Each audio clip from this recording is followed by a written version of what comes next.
Hi, everybody. Welcome to Character Modeling. That's right. Welcome to Character Modeling Week 7. First announcement.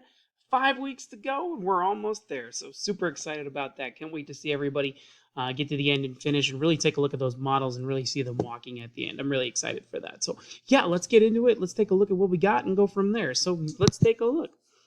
Alrighty. So yeah, this week we're going to be focusing on textures. And because we've created the model, we've created the character bus, we've created the body, everything's attached. So yeah, let's get into it and really talk about textures. So yeah, we're going to be focusing on textures. We're going to take 2 weeks.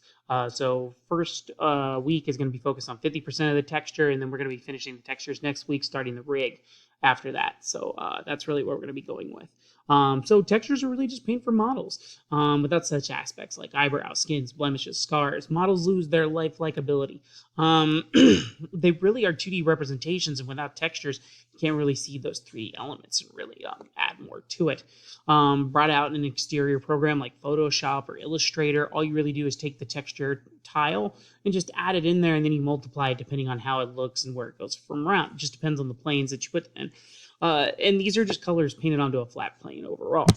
Now, keep in mind when you're applying textures to a model, you can do this individually with each plane, but it takes super long, and especially if you have a lot of polys, like thousands of polys, it could take forever. So, or what you could do is you use VW mapping, UV mapping. So what it does is it just you unwrap the model in these UV maps, each sliced open and really just kind of taking apart like piece by piece of the model, and then you flattening them out. And it works like a regular texture, but everything's tied to a coordinate, and it's to cover the 3D model with all these maps that are attached to vertices to properly cover all the areas, and then you flatten it out and separate it to pieces, and then you add the textures onto the flat planes, and then it maps onto the actual planes themselves. You have to consider these elements, though, when you're doing this. What type of texture we're going to create? Is it symmetrical or not?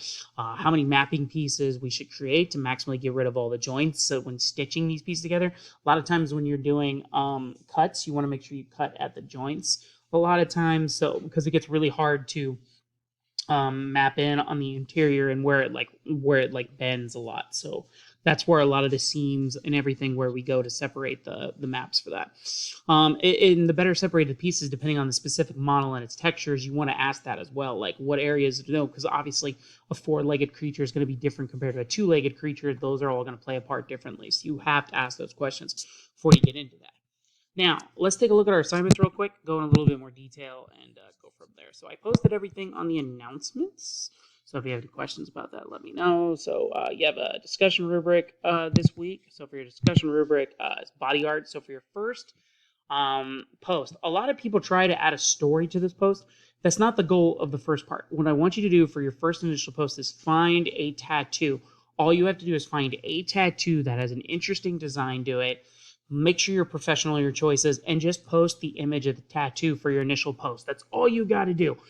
Find a tattoo, post it as an image. And then for your reply post, what I want you to do is please reply to a student in your class, and then create a story of what that person, what that tattoo would be like for the person that got it. So, for example, I want you to create a story based upon why that person got that tattoo, because you're going to be answering the question. All you're going to do for your initial post is just posting an image of a tattoo, and then for your replying to someone else's tattoo, and then creating a story off it being reason why that person got that tattoo in the first place. What was the story behind that?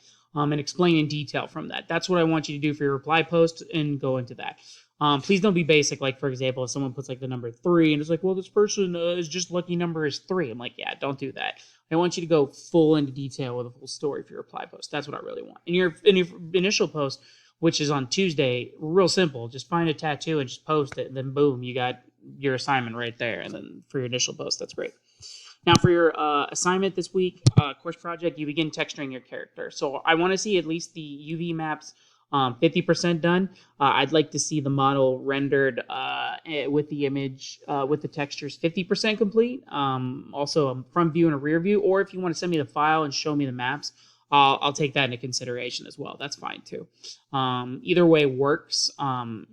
It's up to you how you want to do that. So I'm looking for about 50% complete on the texturing. That's the limit I want to see. If you go past that, I'm cool with that. If you finish 100%, I'll start you on your other parts of your assignments and go from there. Other than that, that's pretty much it. So yeah, that's all I got. And that's due on Sunday. Your discussion, your initial post due on Tuesday, your reply post due on Saturday, and that's pretty much it. So if you have any questions, comments, concerns, let me know. Other than that, thanks for being amazing.